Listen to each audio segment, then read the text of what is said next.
Welcome to the Pro-Social Workers Podcast, the place where social work meets diversity, dialogue, and ethical practice. Here we offer courses that promote viewpoint and political diversity while fostering human connection. And the best part?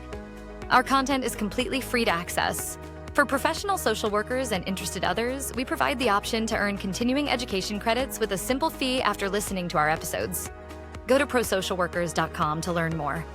Together, we'll explore how to truly put the social back into social work. So tune in, get inspired, and join us on this journey towards a more inclusive and connected future.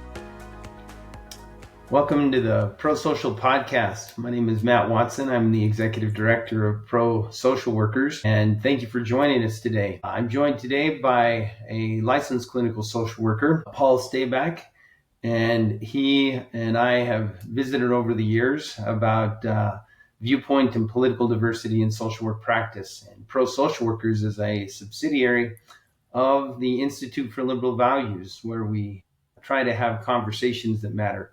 Pro Social Workers promotes viewpoint and political diversity, and we offer continuing education to social workers who are interested in listening to these courses and taking a few extra steps to get that credit. Paul, why don't I give you a little bit of an opportunity to introduce yourself, and welcome to the Pro Social Podcast.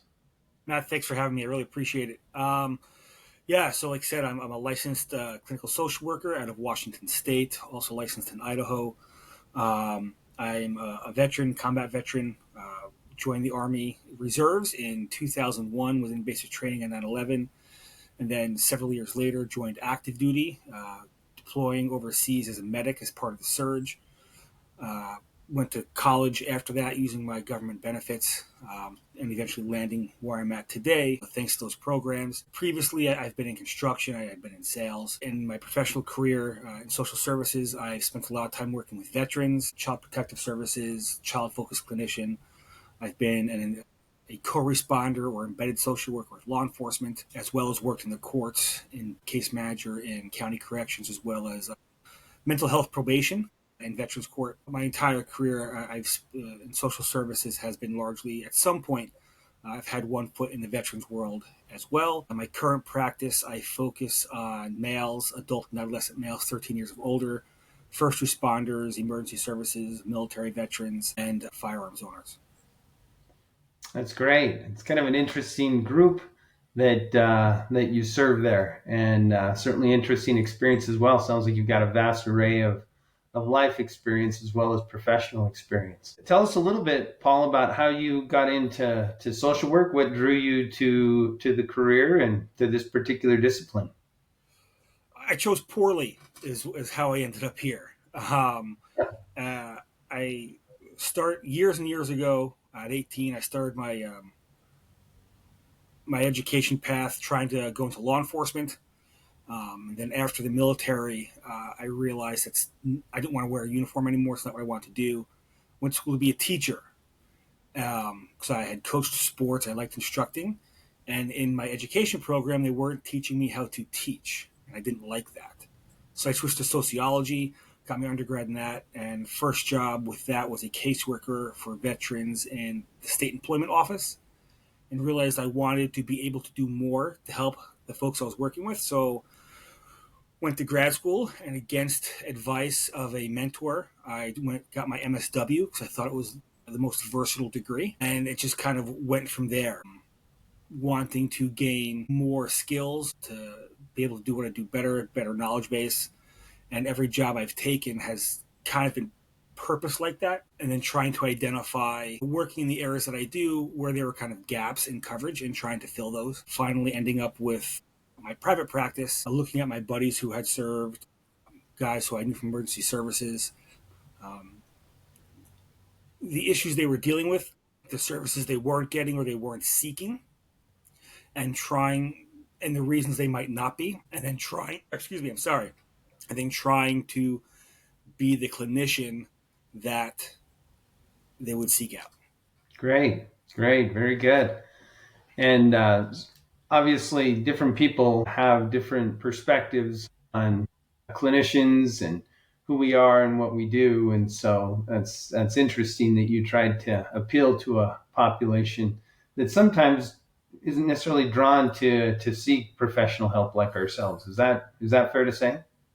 Yeah, I believe so. I believe it's largely cultural, within the, also generational as well. But a lot of males trying to be, strong. We can take care of things on our own, as well as the perceptions of mental health in the mental health field, social workers. That all comes into play. We kind of suck it up and drive it on. We just, comedians make plenty of jokes about it. We just stuff it down and then we just die. Mm, So mm, trying to, you know, be somebody who's accessible and approachable to those folks because of my own background, and highlighting that's somebody that can relate to their experiences, their concerns, because of the things that they've done and their value set. And yeah. first and foremost, I really push that there's no judgment. We've all lived lives, we've all made decisions. Some of those decisions have been better than others, and we've had better outcomes or not so good outcomes based on our decisions. And one of the tenets that social work, has preached in the education was meet the client where they're at, in a judgment free zone. And I Mm, really try to, to live that. As a result, and I've worked with some people that I think a lot of people in my profession would find abhorrent or just wouldn't work with. I mean, granted, I still have my own limits of people I hmm. won't work with, because I know my own values would interfere. So as a result, I haven't, I've avoided, trainings and becoming competent in those areas, so that I'm not just turning somebody away. I can say, hey, that's beyond my skill set, and you're better off finding somebody else. Gotcha. Very good. Well, Paul, the thing that kind of draws us together is we're recording in early September of 2025. Last week, there was a tragic shooting at a church adjacent to a church school in Minneapolis. And when these tragedies happen, it just brings outrage in most people. These senseless shootings, these senseless killings of the innocent. And what I've noticed or listened to as I've listened to different media and different podcasts is that while there's shared outrage, there is sometimes not so effective dialogue around potential solutions and how do we deal with those things. Most would agree that there's a gun violence problem in the United States, but there's great disagreement on how to address it. And I'd be interested just in your perspective. You have more awareness of Second Amendment issues than I do. And when I reached out to you, we had just an initial kind of brief conversation about this. But I wanted to invite you on today to kind of start with a macro perspective and then move to a micro perspective about the issue of gun violence and just get your thoughts, first of all, about that. And under what terms or conditions might a productive conversation emerge between Second Amendment supporters and those who support limiting private firearm ownership, and limiting or focusing that firearm ownership? There's just been a lot of contention that I've heard from as I listen to different media sources with different ideological positions or preferences. There's just a lot of contention around that. I'd be interested in your thoughts about how could we focus a productive conversation as social workers around this particular issue. I mean, as social workers, I think, going back to what I said earlier, of you have to meet the client where they're at, and there's no judgment. And this is on an individual, that micro level. I think the issue is at the macro level. Social work as a profession and ideologies that are taught don't promote or are lend themselves to being a more gun control type platform. The ideologies that are brought forward very much an activist class, which as a class social workers are proud of. I think social workers have done wonderful things throughout history, but social work has also become rather exclusionary with its lack of thought diversity, across the spectrum. So I don't think it's on a larger scale. Currently, I don't think it's possible to have a productive conversation with with the collectively social workers at a macro level because of that lack of thought diversity. and a proclivity for attacking and judging different opinions.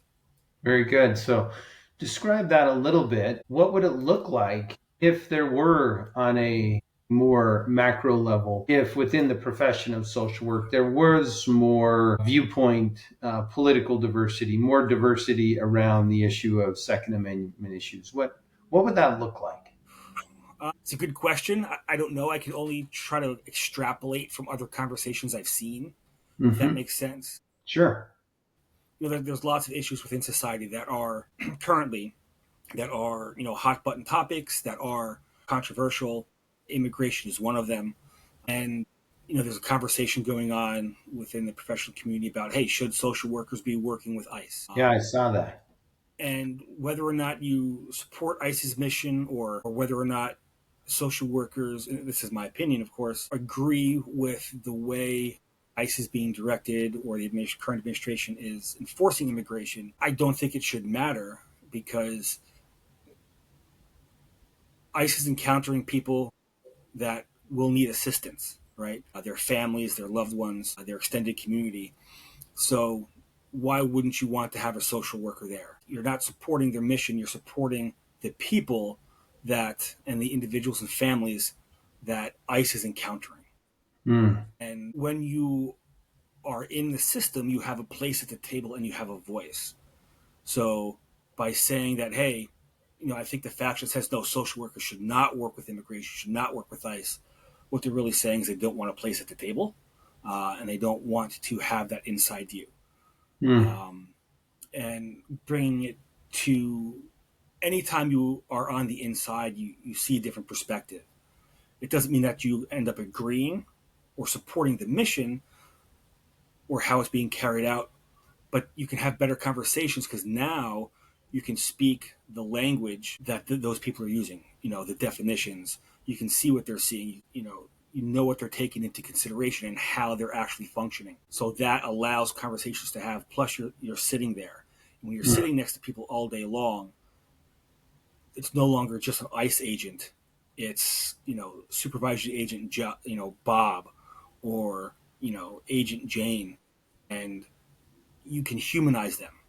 And when we humanize people, we can talk to them and educate ourselves. Again, I'm not talking about changing minds, but by preempting all of that, you don't allow yourself to have a conversation. And when you kind of bring that out towards firearms, the lack of knowledge, the overall lack of engagement, I think has the same effect. Part of my practice trying to appeal to firearms owners, I was worried about bringing this out publicly, and I did catch some backlash. I did get prank emails and some hate directed at me, but I also had some clinicians reach out and be like, hey, this is great. We love what you're doing.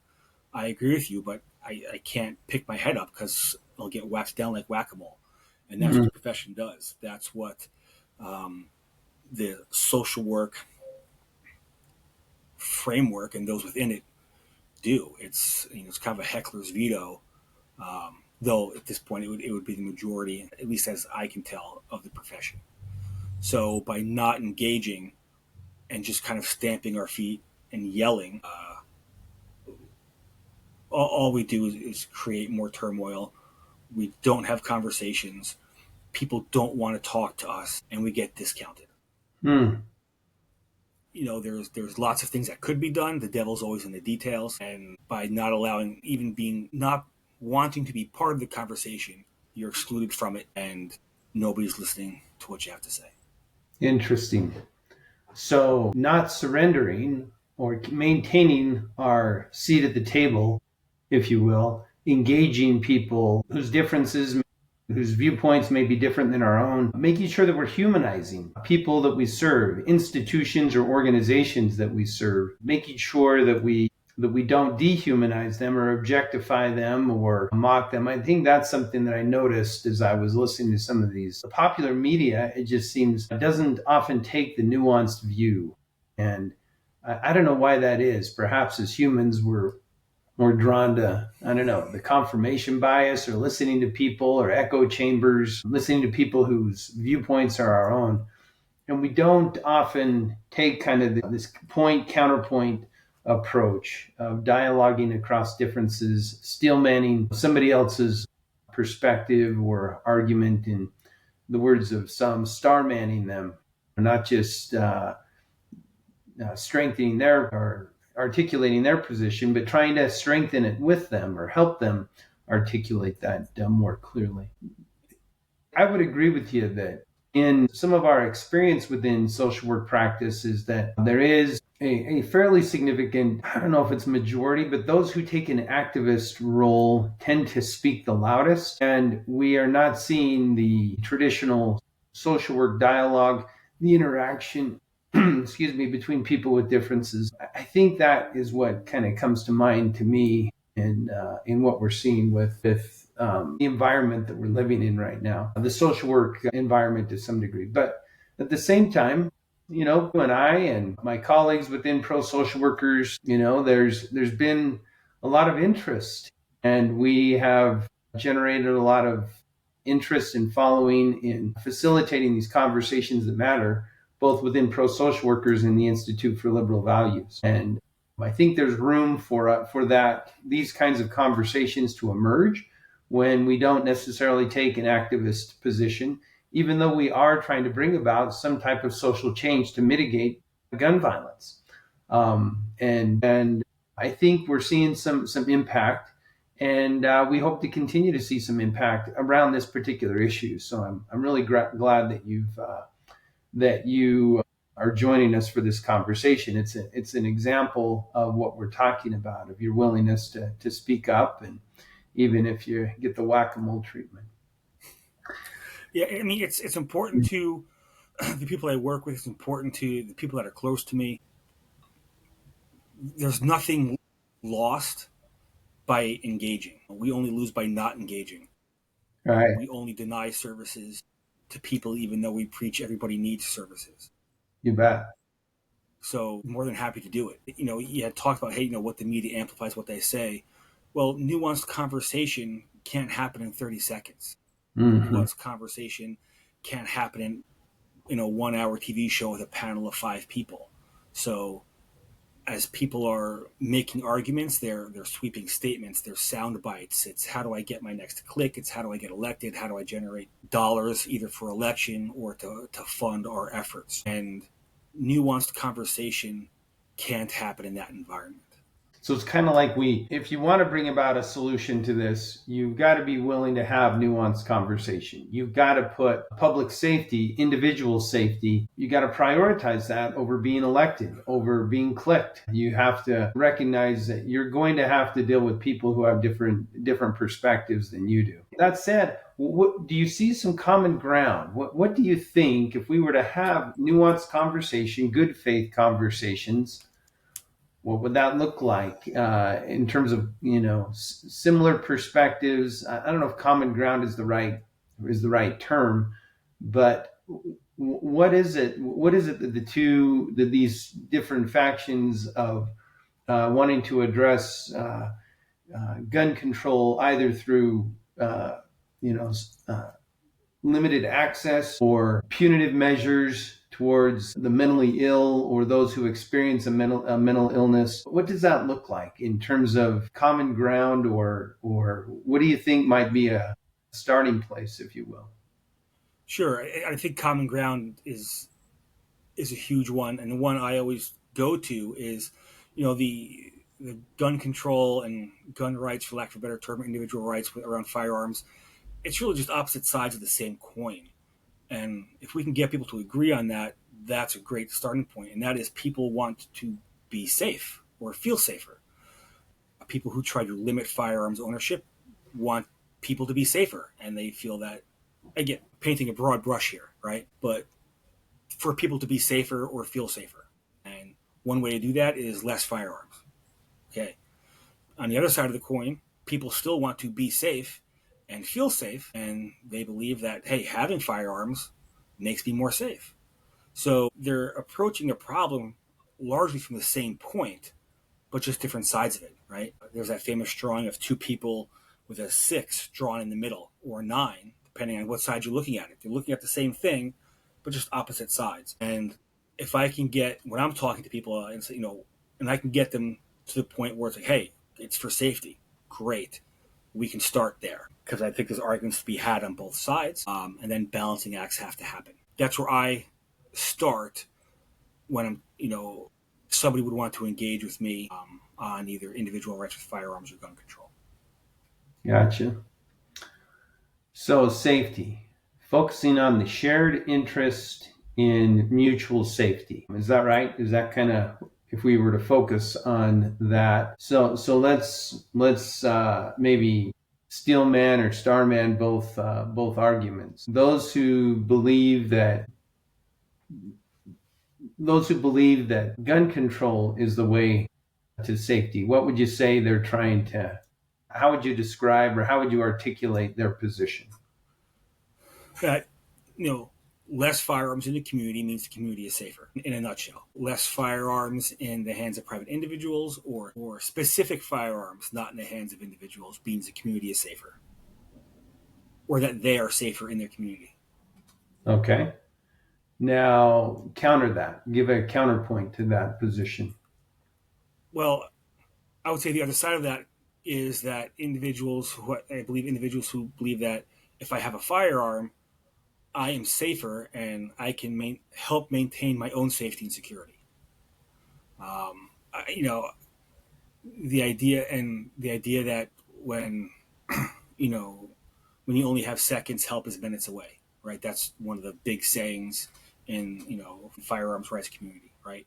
And there's something to that. When somebody kicks in your front door and response times are 7 minutes, a lot can happen in 7 minutes. When you're walking down the street and you should be, if you were accosted by somebody, unless there's a cop on the corner or a bystander is going to intervene, you're on your own. Okay. And we all hear stories of this happening. They happen not that often, but often enough where we all hear about it. And we probably know somebody who's experienced something, if not ourselves. So I wouldn't say that's the counterpoint, but I would say that's the other side of that coin. Does that make sense? Sure.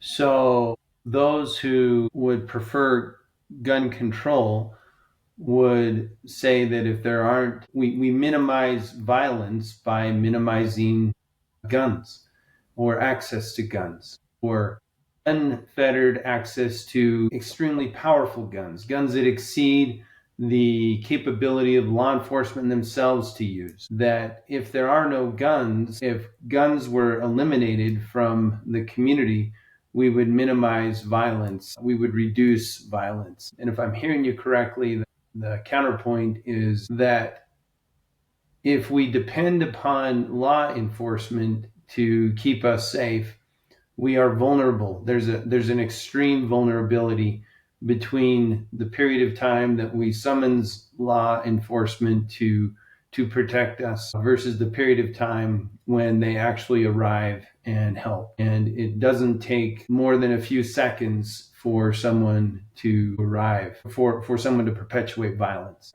Am I kind of hearing correctly, kind of where, if we were to articulate both sides of this coin? Yeah, I think that's fair. But also going back to what you said, you talked about, extremely powerful firearms that exceed the capabilities of law enforcement. Firearms that exceed the capabilities of law enforcement, to my knowledge, in the U.S. are illegal already. And the idea of what is an extremely powerful firearm. I'm a firearms owner, plenty of experience in the military with firearms. Doesn't make me a firearms expert by any stretch, right? Sure. And there's plenty of things we use in the military that we can't use in the civilian world because we deem them as too dangerous and too extreme, for lack of a better term. And, Okay.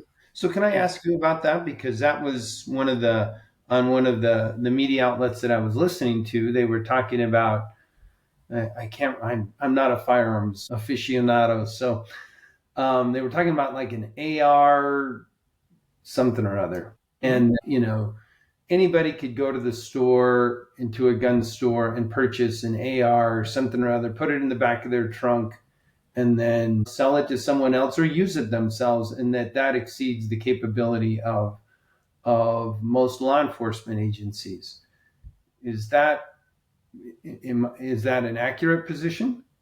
No, it's not. So every law enforcement agency I know or see, they have ARs. They used to carry shotguns in their vehicles.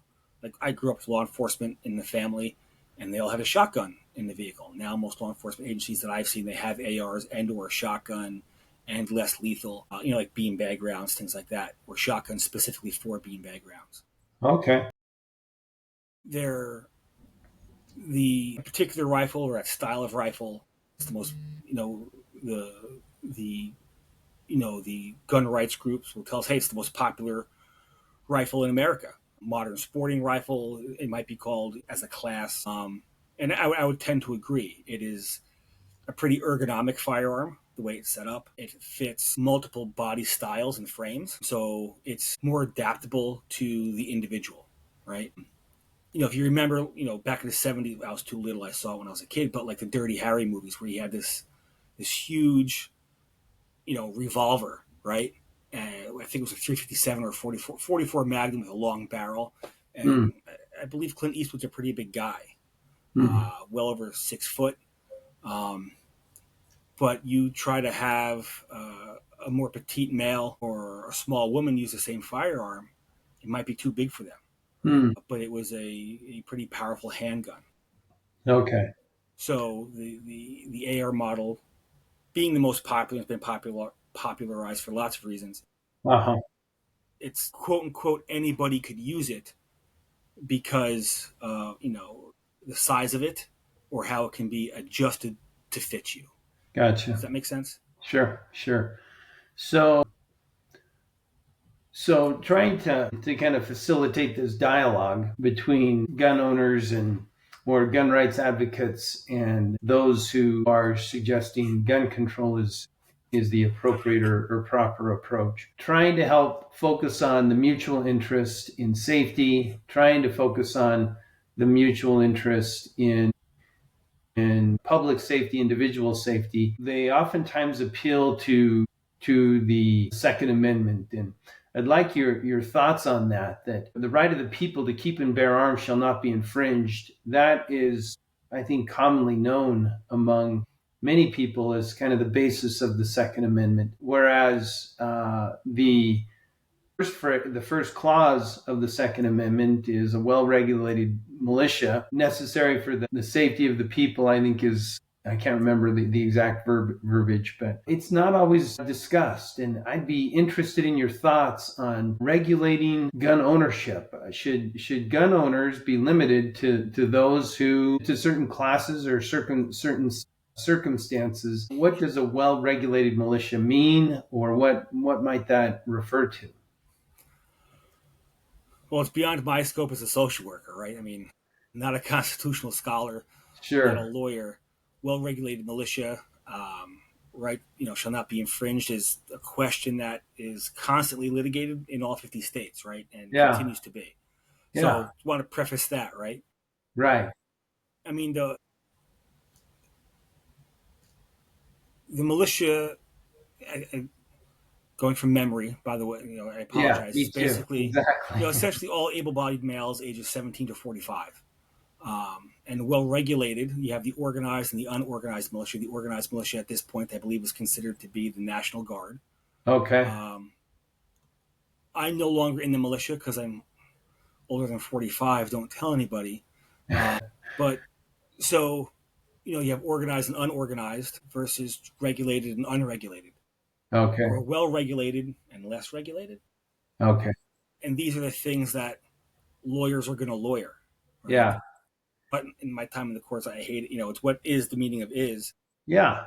But these words are important, Sure. and deciding what they mean and having a common understanding is often driven by your own ideologies or own viewpoints on life.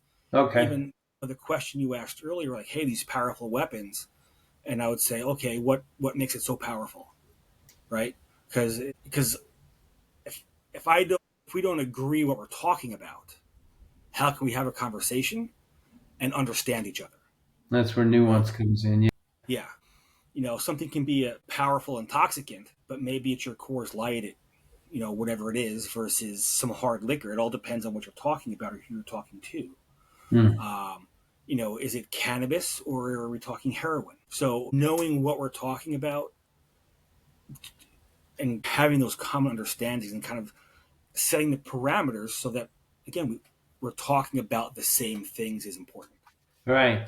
So as you interact with, I mean, you've interacted more with your Second Amendment proponents, if you will, or gun rights advocates, probably more than I am. And I know you're not speaking as a constitutional scholar or an attorney, but I'd just be interested in what you hear from them when it comes to suggesting that gun ownership should be regulated similar to driving privileges. You can have as many cars as you want, but only those with a driver's license can drive a car. What about something on a macro level about licensing gun ownership? So in most states, gun ownership is licensed to some degree. It's also the only right that is licensed, right? I don't have to get a license to vote. You have to register, right? But there's Mm-hmm. no cost to that. I don't have to pay money every time I want to move and change my voter registration every time I want to vote. I'm pretty sure we had a court case a long time ago about that involving just that, and they were poll taxes. Mm-hmm. So, at first glance, it's the only right that's regulated to that level, Mm-hmm. Good. and people exercising it, some would say, are regulated in a punitive way. We don't want to know or release lists of who voted for who in our local elections. The red ties aren't releasing lists of who voted for blue ties, and blue ties aren't releasing lists of who voted for red. In your local district, but people want to publish lists of people who have firearms or who have concealed carry permits. Mm. You know, to shame them, I don't know. To call attention to it, to say they're dangerous, I don't know. But it's the only right that is not treated the same as other rights. And driving is a privilege. Gotcha. Well, maybe just thinking about that, kind of trying to counterpoint that as well. I don't have the Constitution in front of me right now, but it is the only amendment that I can think of that actually includes regulation in the verbiage of the amendment. And so, the First Amendment, defines, the rights of speech and gathering and religion and so forth, but it doesn't talk about the regulation of that, whereas the Second Amendment does. Anyway, just trying to look at both sides here. I don't know that there's Well, an it yeah. talks about the regulation of the militia, Yeah. not firearms. But Gotcha. you said that's the second clause that's the second part of the Second Amendment, right? Yeah. Well regulated militia. Yeah. That's a good So point. And the second part of that, the right of the people to keep and bear arms. So it talks about the militia being regulated, but the people, the rights of the people shall not be infringed. Interesting. So so we live in an environment where constitutionally the right of the people to keep and bear arms shall not be infringed. In essence, we've created a culture has been created where gun ownership and prolific gun ownership is inevitable. Is that reasonable to say that that's a reasonable premise that maybe the faction of gun rights is saying, hey, gun ownership is inevitable and needs to be inevitable because you can't rely on law enforcement to keep you safe. You are responsible for your own safety. Do you think that's a reasonable premise or articulation? yeah, I do, and I think it's backed up by case law. The courts have ruled that the law enforcement is not responsible for keeping anybody safe. They are not responsible for protecting you. I wish I could cite the law or the case, but I was shocked when I read it years ago. But Interesting. Okay. yeah, Okay. And there are, yeah, thousands, hundreds of thousands domestic violence victims mm-hmm. that obviously demonstrate that law enforcement is is oftentimes not fast enough to respond. Okay, so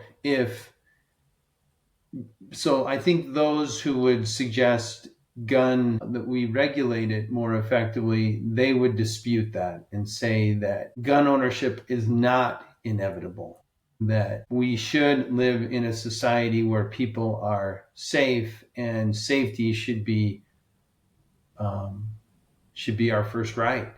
People have a right to be safe. Yes, and I don't disagree. Mm-hmm. Yeah, you should be safe. Whether or not Yeah. you feel safe is a different story, but you should have an expectation. Okay. It's Very tough good. because you should have an expectation of safety from lawlessness, right? Okay. But on the other hand, and this is my own bias, just because of my experiences in the world, and say there is no guaranteed safety. Yeah. Yeah. Okay. Let's move to now the topic of mental health and mental illness, and those who find themselves in a state of mental illness, or who may be chronically in such a condition. That seems to be another kind of cry in for help and assistance in this time, that you can look retrospectively, and there's concerns about those who struggle with mental illness at any time, whether they should have access to guns. And some have advocated addressing gun violence as a mental health issue is institutionalizing or locking up those identified as mentally ill, and taking a very stringent approach that would deprive people of their civil liberties. Tell me your thoughts a little bit about now the definition of the aggressive, the violent, as mentally ill, and we should be taking a more proactive approach with the mentally ill, and institutionalizing them, locking them up, depriving them of their civil liberties. What are your thoughts on that? What impact might the institutionally have on people's constitutional rights? Um, Again, just as a clinician, I think it's a bad idea. Is there a place for residential institution to treat mental health? Absolutely. Is there a place for involuntary and perhaps beyond what we have now? Yeah, I think there could be. But I think any time, but people have the right. People have the right to be crazy, right? I mean, you have the right to be mentally ill. I don't think anybody wants to be mentally ill, but you have the right to seek treatment. You have the right to not seek treatment, and in my opinion, the right to be left alone as long as you're leaving other people alone. Any one of us, any given time, is diagnosable with something. And the idea that we would deny any rights because somebody has a diagnosis, I think, is abhorrent. The what other rights would we deny? Can you no longer vote because you're mentally ill? I mean, that makes sense to me if we're going to go down that slope. Because if you can't think clearly, how can you make a sound decision on things as impactful as electing politicians or enacting laws? But again, I'm not advocating for that by any stretch. Yeah.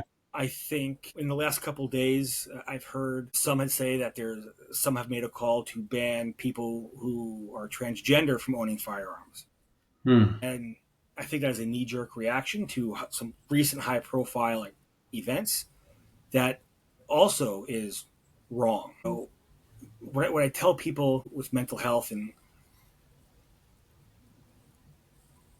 people I think who are transgender, I'm sure there's anxiety, there's depression. It's how am I going to be? Again, I'm not transgender. I don't know. Right. This is what I Mm-hmm. kind of take in from hearing people speak on it.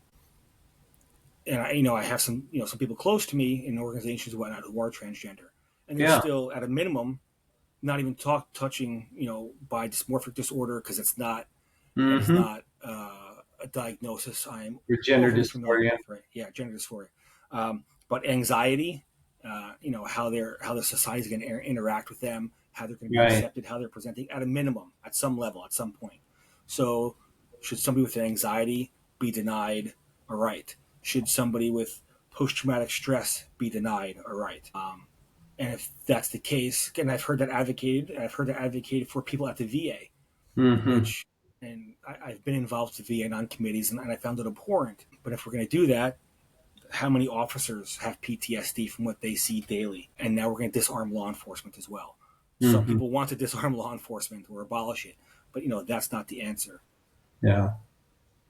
People who, mental health advocates will often say and very loud that, hey, people with mental health are more often victimized than themselves and victimizing others.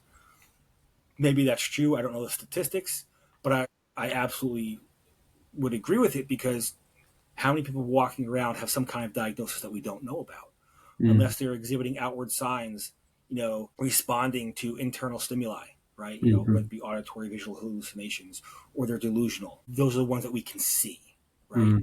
And that doesn't even count the overlap of substance use and addiction and mental health. So I don't think it's a mental health issue. Will people who commit atrocious acts be mentally ill? Yes. Will people who are mentally ill commit atrocious acts? Not necessarily, no. Gotcha. It's Sure, if not you did, synonymous. correct, Mental illness is not synonymous with being dangerous. correct. Yeah. Yeah. So, but yeah, I don't think it's a mental health issue. I think that's kind of a scapegoat, because in this day and age, everything is a mental health problem, right? Mm. Excuse my language, but maybe you're just an asshole, or maybe that person is just an ass. You don't have a mental health problem; they're just an ass, Mm. and nobody can be just that anymore. There has to be some kind of underlying reason. It's their childhood trauma. Maybe that plays into it, right? Sure, but it doesn't excuse the fact that they're an ass, that they're not a nice person. Somebody Mm-hmm. has PTSD. Okay, it doesn't excuse their poor behavior. Mm. We may understand it, or can, see some underlying factors that would cause it, but it doesn't excuse you from being a jerk. Mm-hmm. Right? Granted, depending on the severity of somebody's issues, it might be a little bit harder, and it's culturally defined as well. Example: coming from the East Coast, originally grew up in North Jersey, and I, migrated to the West Coast, to Washington State with the military, and basically just stayed. Mm-hmm. And very direct communication style, tend to be more blunt and direct, tend to just be louder coming from back east. Yeah. And I thought, well, he's got PTSD. I'm from New Mm. Jersey. The PTSD has nothing to do with it. Mm. And the fact that they would assume I have PTSD just because I was in their service and overseas. So maybe I'm just an ass by Washington State standards, right? So, and I apologize for my No, vulgarity, but that's fine.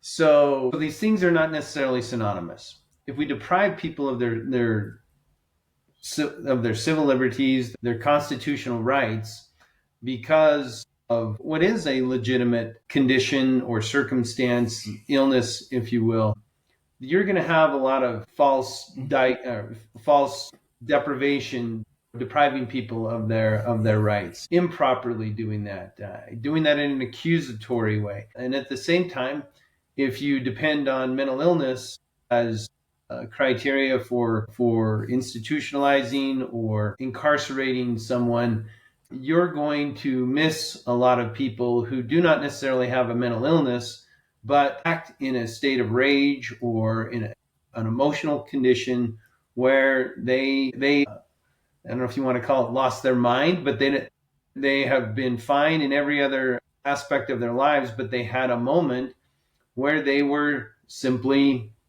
not mentally ill but violent and engaging in criminal conduct, and those two things are not necessarily one and the same. So I appreciate that, and you shouldn't assume that all veterans have PTSD or that all people with PTSD are veterans.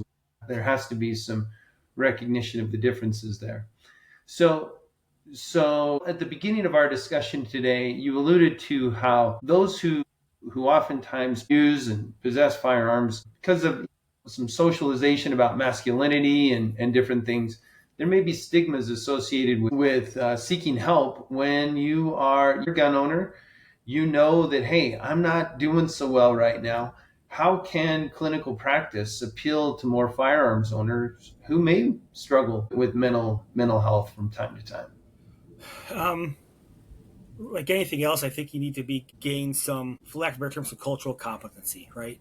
We have cultural competencies for numerous, groups or subcultures within the overarching culture, based on color, sex, gender, national origin, socioeconomic status, anything and everything, but not firearms ownership. We have it for law enforcement, we have it for military, we have it for executives, we have it for women, we have it for men, we have it for non-binary, all these other things, but not firearms ownership.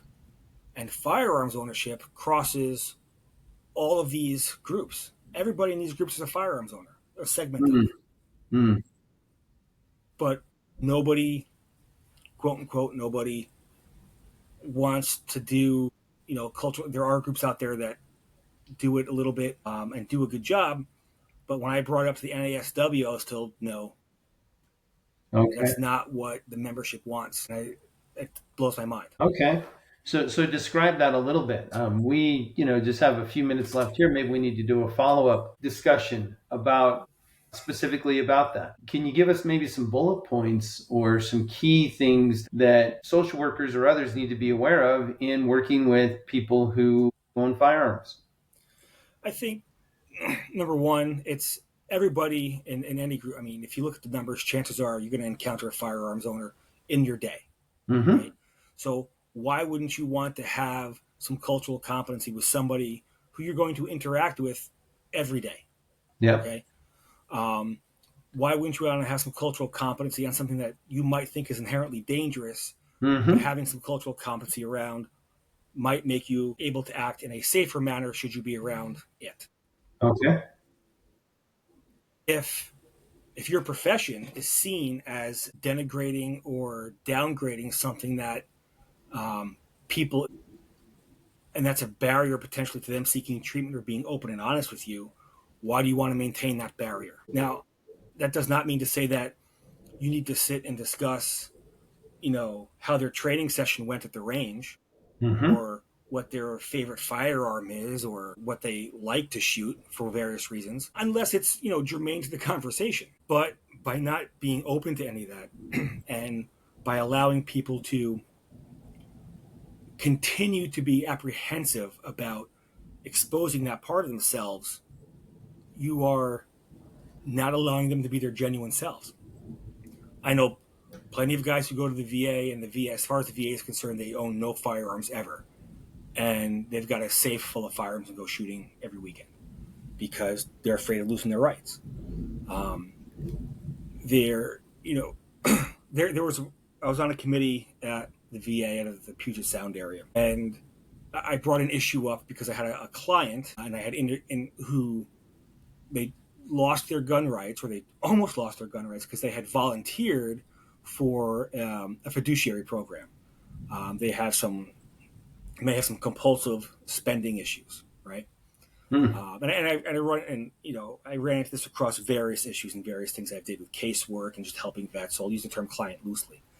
But he didn't know about this, that by volunteering for this, he was going to lose his gun rights. And he didn't have a firearm, but the fact that he couldn't have a firearm was really important to him. And the caseworker and the doctor who helped him with this were unaware of that as well. Mm-hmm. So I called a friend of mine who was a supervisor of this program in a different part of the state, and she had no idea about it either, that engaging in this program was automatic disqualifier for you losing your firearm rights. And that right there will keep people from utilizing that program. And most people aren't put into that program voluntarily, by the way. But this individual thought it would be a good idea to help him because, again, some compulsive spending issues, creating other problems in his life. But they were unaware of it. And when I brought it up to this committee, like, hey, this is an issue because people are counseling or advocating for a program, they don't fully understand the ramifications of it, I was immediately shot down. Nobody wanted to touch it or discuss it because it had to do with guns. And my point was, it has nothing to do with guns.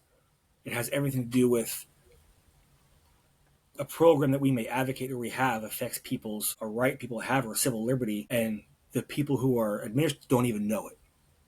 So how can somebody make an informed decision about either counseling somebody on it or accepting it and going forward through it if they don't understand what's involved? Like that, that seems unethical to me. And I was resoundingly told no. Gotcha. So in some ways, fear, just guns for many people invite fear.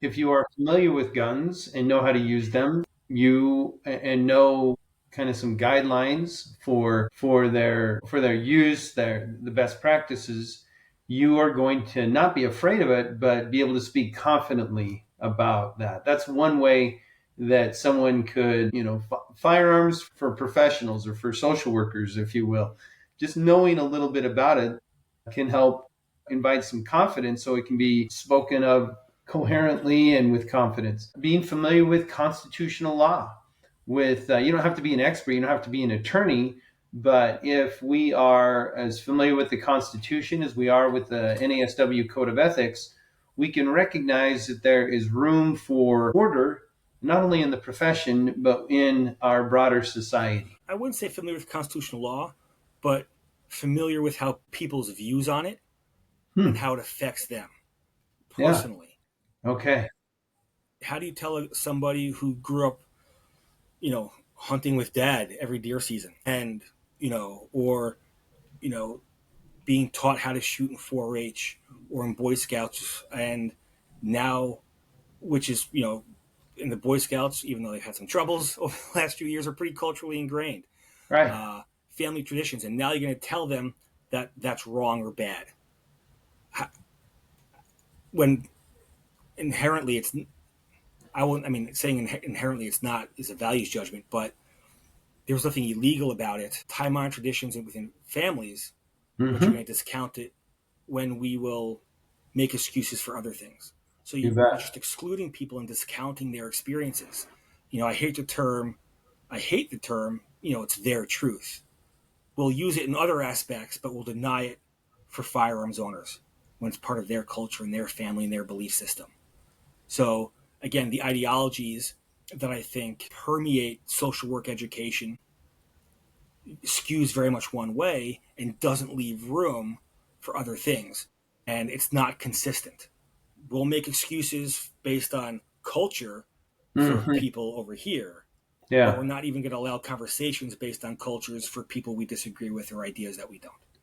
People in rural communities, people who have been firearms owners, law enforcement officers, military, instead of saying your truth, it's your experience. And your experience influences the filter through which you see things and experience things. And if you lack experience with firearms, it seems to it makes sense that there might be some worries about it. Tell me a little bit about some of the things that you do in your practice to engage firearms owners, or what have you seen that might deter fire? Well, let's talk about the engagement first. Let's talk about what you do. What do you do in your clinical practice to appeal to firearms owners?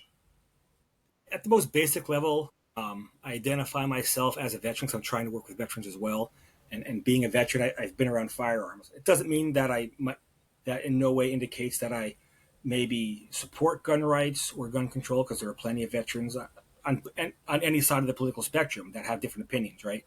I at least have a familiarity with them, or some of them. And I have, and then I have another part of my practice where I very much come out and state, hey, I work with gun guys, right? It's called gun guy counseling. Exactly. I'm just very blatant about it. When people bring up firearms or if they're involved in the shooting sports, I'll ask them about it. Not from a point of, oh, were you safe? Or that's dangerous, or why would you have that firearm? It's, I compete. What do you shoot when you compete? Where do you compete? What kind of competition do you do? It's who they are. Why wouldn't we would ask that, I think, of anybody as we get to know our clients and build that rapport and build that therapeutic relationship. We become knowledgeable about them as the individual and their values. If somebody goes hunting, did you get anything? What were you hunting for? Right? Why wouldn't we ask that? Now, if I was a member of PETA, that might be offensive to me. I'm not a member of PETA. I don't know anybody in PETA. I'm making a pretty big guess, so I don't mean to offend anybody. But, you should still ask and not lecture them on cruelty to animals because, well, now that client is not going to come back and see you, and who knows if they're going to see anybody.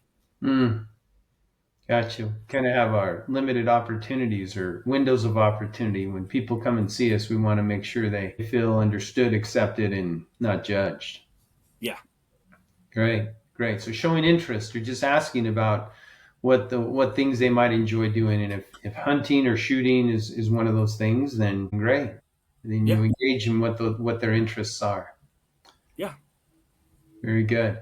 So talk a little bit now about when firearms owners, when they're requesting professional help and maybe they recognize that they're experiencing suicidal ideation or in some cases homicidal ideation or threats to harm other people. How do you tell me a little bit about maybe some practices that you might engage in when you know that your client or the people that you're serving have access to firearms and they're presenting some indicators of risk? I think it starts from the very beginning, from intake. Even though I present myself very much as, hey, I'm here to support gun owners with their mental health, I'm also very clear up front that I have responsibilities and duties, a duty to warn, a duty to report, right? I tell them, hey, I'm not here to take away anybody's rights, but first and foremost is your safety and the safety of those around you. And if you disclose something or I think there's a threat or a danger, I have an obligation to make sure that you and others are safe. And that is the goal. But my threshold might be different than others. And I say an example because a phrase that I will often use if I'm upset, like, man, I'm gonna burn that down. This doesn't mean this is the example I use in practice. I'm not going to take a can of gas and a match and go burn something down, right? It's hyperbole, it's a throwaway, it's a turn of phrase. But somebody who might already be predisposed to thinking I'm dangerous for various reasons might take that and run. Oh, he threatened to burn something down. No, that's not what I did. So, having those oh, hey, you said that. What do you mean by that? Like, what do you mean? Right. Yeah. And then that's what do you mean? Hey, just have to make sure. Mm-hmm. Just got to make sure, where you're at. Yeah. Right? Yeah. But being honest and allowing people to be themselves, but that starts from the very beginning by establishing that therapeutic relationship, being clear and definite with your obligations and requirements as a professional to maintain the individual's and community safety, and not wavering from that. And even using stark examples, I think, is important because ridiculous examples, which might not be ridiculous to some people, but most of the people I work with, when we talk about confidentiality, I tell people if you tell me, like, on the way here, there's a gas station on the corner of my office, that you stopped there and robbed it and hit the guy in the head with the bat, I can't tell anybody. It already happened, right? Mm-hmm. You're protected. I would counsel you to not do that, and perhaps you should, call authorities or call an attorney. Mm-hmm. I can't tell anybody. But if you tell me that you got gas there on the way and the guy disrespected you or you felt wronged and you're going to go there and rob it and hit him in the head with a bat, well, now I have to tell somebody. I have to warn somebody, Mm-hmm. right? So by using clear, stark examples and being upfront, so expectations are clear, and that they know you're genuine. Mm-hmm. People's BS detectors are generally pretty finely tuned. Yeah. Especially when you're working with veterans and law enforcement. They know when somebody's not being genuine. Adolescents mm-hmm. and kids, they know when you're not being genuine. They just feel it. Mm-hmm. And that lack of authenticity will come through. So be your authentic self and be upfront and let them know what the expectations are, because they don't have to like you, but they have to trust you. Right. Now, it helps if they like you too, because no one wants to talk to somebody they don't like. Sure, exactly.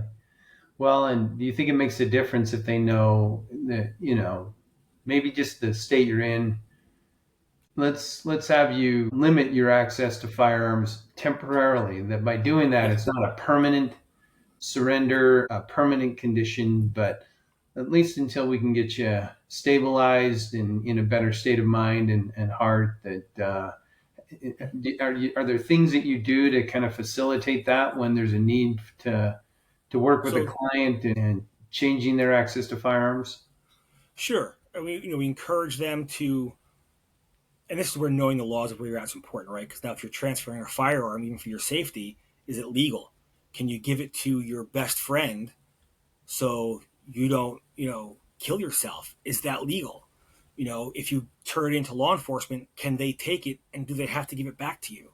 Can you Yeah. give it to a gun store? Different states have different laws. There's a wonderful program in a couple states where you can go to a gun store and have them hold your firearm because you're unsafe. We don't Okay. have that in Washington State. I wish you could. That also takes away a stigma of having to tell my best friend or my family member, I'm struggling with my mental health. Interesting. And, we give this disinterested third party and they can hold it and I can stay safe. Right. Interesting. So this is where perhaps as a class, as a profession, we can advocate for things like this, Mm-hmm. in which is, purely altruistic and keeping people safe, not judging the firearms owner, meeting them where they're at, and limiting liability for those who do try to help. You Yeah. give it to the gun store, they give it back to you 2 months later, and you kill yourself. Is the gun store on the Interesting. hook? So which that I wasn't aware of that. There are states where gun stores can legally hold firearms for others, kind of as a check-in, check-out service. Well, that's interesting legislation that builds a relationship between gun owners and their stores with mutual interest in perpetuating safety. I mean, I think Yes. that's interesting.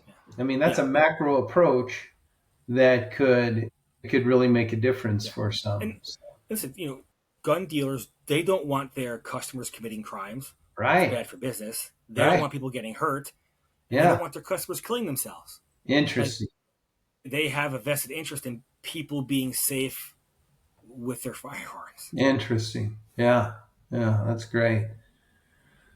Well, then I would assume it's probably pretty limited. I mean, how many people, who own guns don't know other people who are, who Mhm. can to whom they could transfer their firearms, those kinds of things. But yeah, it'd be probably limited. But all righty. Well, we're about up on with our time here, and any other thoughts that you have for generating productive discussion to mitigate some of the tragedies that we've seen, or just to bring more humanizing dialogue across differences?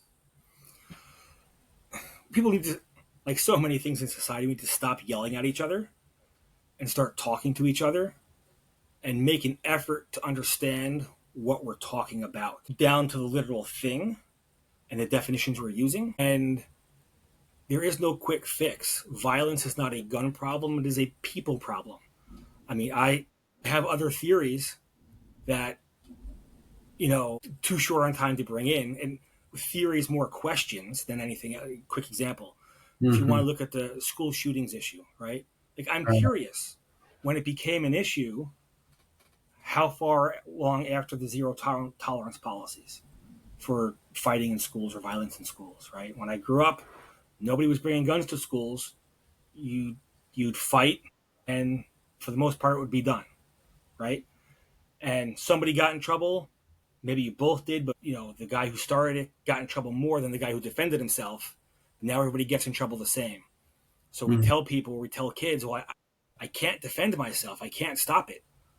And if you go through that day in and day out, and the school can't stop it or they're not stopping it, and you're stuck in this cycle of essentially torment and abuse, what happens in the end? Mm-hmm. Is it tremendous violence directed externally or tremendous violence directed at yourself? And then what are the long term ramifications? So, again, I am not saying that this is I'm not even, it's just a question I have. Mm-hmm.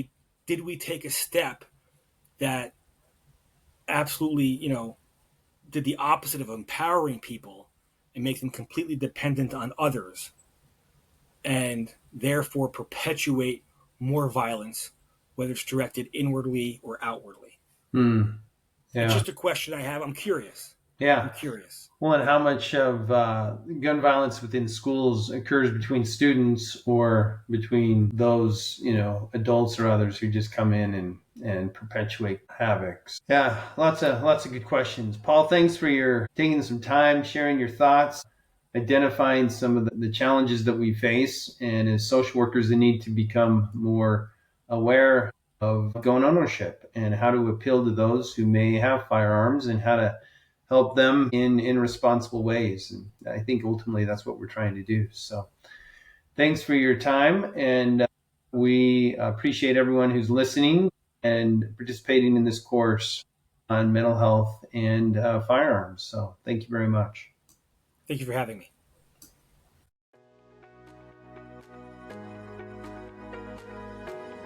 Thank you for joining us on this episode of the Pro Social Workers Podcast. We're grateful to our guests for sharing their insights, and to you, our listeners, for being part of this journey. If you'd like to earn continuing education credits, don't forget to visit our website at prosocialworkers.com, where you can register, pay a fee, complete a course evaluation, and take a quick quiz. We look forward to having you with us next time as we continue to explore how we can put the social back into social work.